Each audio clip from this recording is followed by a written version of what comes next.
নমস্কার বন্ধুরা, সকলকে স্বাগত জানাচ্ছি। আশা করছি সবাই ভালো আছেন। আজকে আমি আপনাদের সাথে খুবই স্বাস্থ্যকর ও সুস্বাদু মাশরুম স্যান্ডউইচের রেসিপি শেয়ার করছি। বাড়িতে কিভাবে এরম সহজ সুস্বাদু স্যান্ডউইচ এরম ক্রিস্পি ভাবে তৈরি করতে পারেন তারই সহজ রেসিপি শেয়ার করেছি। আশা করছি ভালো লাগবে। ভিডিও ভালো লাগলে ভিডিওটাকে লাইক আর শেয়ার করতে ভুলবেন না। চলুন তাহলে ঝটপট আজকের রেসিপি দেখে নেওয়া যাক। এই রেসিপিটা তৈরি করার জন্য আমি এখানে একটা ফ্রাইং প্যানের মধ্যে প্রায় 2 টেবিল চামচের মতো সাদা তেল ভালো করে গরম করে নিয়েছি। তেল যখন ভালো করে গরম হয়ে যাবে তখন আঁচটা একটু কমিয়ে নিয়ে এর মধ্যে আমরা দিয়ে দেব মাশরুম।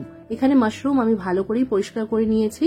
এক প্যাকেটে যতটা মাশরুম থাকে মোটামুটি 10টার মতো, সেই মাশরুম ভালো করে পরিষ্কার করে নিয়ে এইভাবে পাতলা পাতলা করে কেটে নিয়েছি। মাশরুমটা দিয়ে একটু নাড়াচাড়া করে নিয়ে এর মধ্যে দিয়ে দিয়েছি গাজর, তার সাথে দিয়ে দিলাম অল্প ক্যাপসিকাম। আপনারা পছন্দসই সবজি এর মধ্যে দিতে পারেন। সবজির ওপর থেকে এবার দিয়ে দিচ্ছি প্রায় 2 চা চামচের মতো পেঁয়াজ বাটা। আমার কাছে আগে থেকে পেঁয়াজ বাটা ছিল তাই আমি পেঁয়াজ বাটা ব্যবহার করেছি।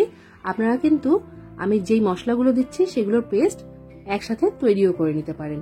তো এখানে একটা ছোট সাইজের পেঁয়াজ বাটা আছে, প্রায় 6 কোয়ার মতো রসুন বাটা আর 1/2 ইঞ্চি সাইজের আদা বাটা আছে।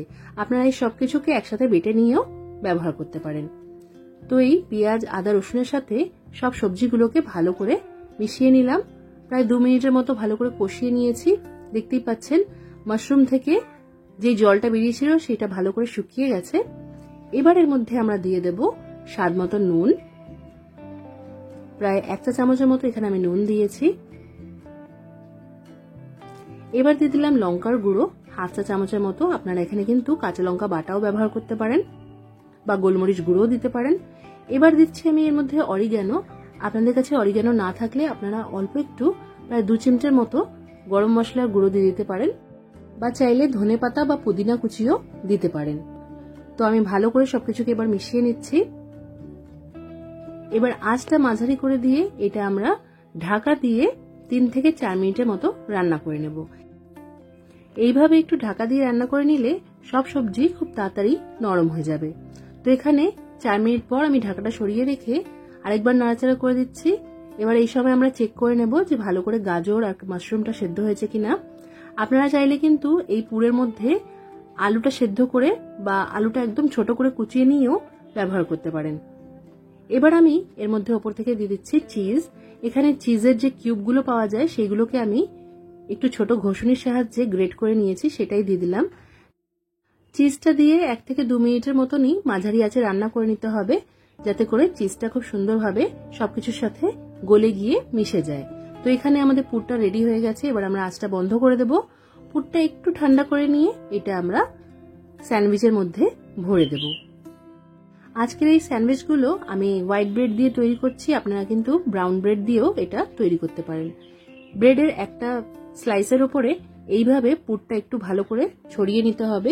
যে যেরকম পরিমাণে পুর দিয়ে খেতে ভালোবাসেন সেরকম চামচের সাহায্যে এর মধ্যে পুরটা নিয়ে ভালো করে ছড়িয়ে নিয়ে আরেকটা ব্রেড দিয়ে ওপর থেকে চাপা দিয়ে দিতে হবে।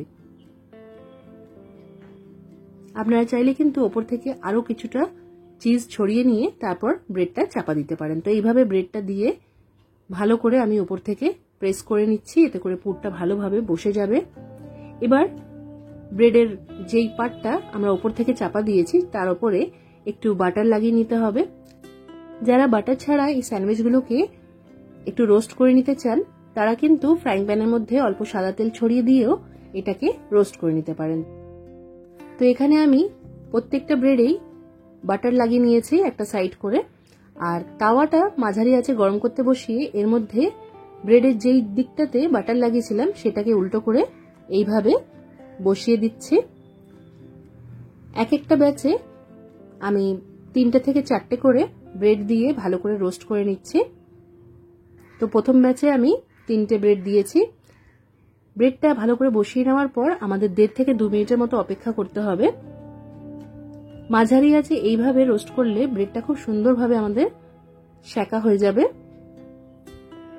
তো এখানে আমি প্রথমে 1 মিনিট পর এইভাবে উল্টে দিয়েছি। দ্বিতীয় পিঠটাকেও ভালো করে 1.5 থেকে 2 মিনিটের মতো আমাদের রোস্ট করে নিতে হবে। এইভাবে মাঝারি আঁচে সামনে দাঁড়িয়ে থেকে উল্টে পাল্টে এগুলোকে সেঁকে নিলে খুব সুন্দরভাবে ক্রিস্পি ভাবে এইগুলো তৈরি হয়ে যায়।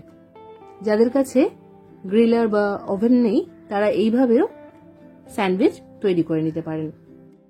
তো এখানে আমাদের প্রথম ব্যাচের স্যান্ডউইচগুলো সুন্দরভাবে সেঁকা হয়ে গেছে। এবার এগুলো আমি তুলে নিচ্ছি। বাকি স্যান্ডউইচগুলোকেও একইভাবে আমরা রোস্ট করে নেব। এইভাবে তৈরি স্যান্ডউইচ বাচ্চা বড় সকলেরই ভালো লাগে। আপনারা তাদের ব্রেকফাস্টে বা লাঞ্চে যারা স্যান্ডউইচ খেতে পছন্দ করেন তাদেরকেও এটা দিতে পারেন। এই স্যান্ডউইচটা এতটাই সুস্বাদু হয় যে এটা শুধু শুধুই খাওয়া যায়। তবে আপনারা কিন্তু এটা স্যালাডের সাথে বা ছোট বাচ্চাদের একটু কেচাপের সাথে পরিবেশন করতে পারেন।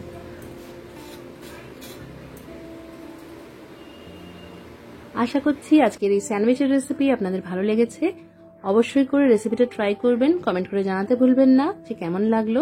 আজকের মতো এখানেই শেষ করছি। সবাই খুব ভালো থাকবেন আর সবাইকে খুব ভালো রাখবেন। ধন্যবাদ।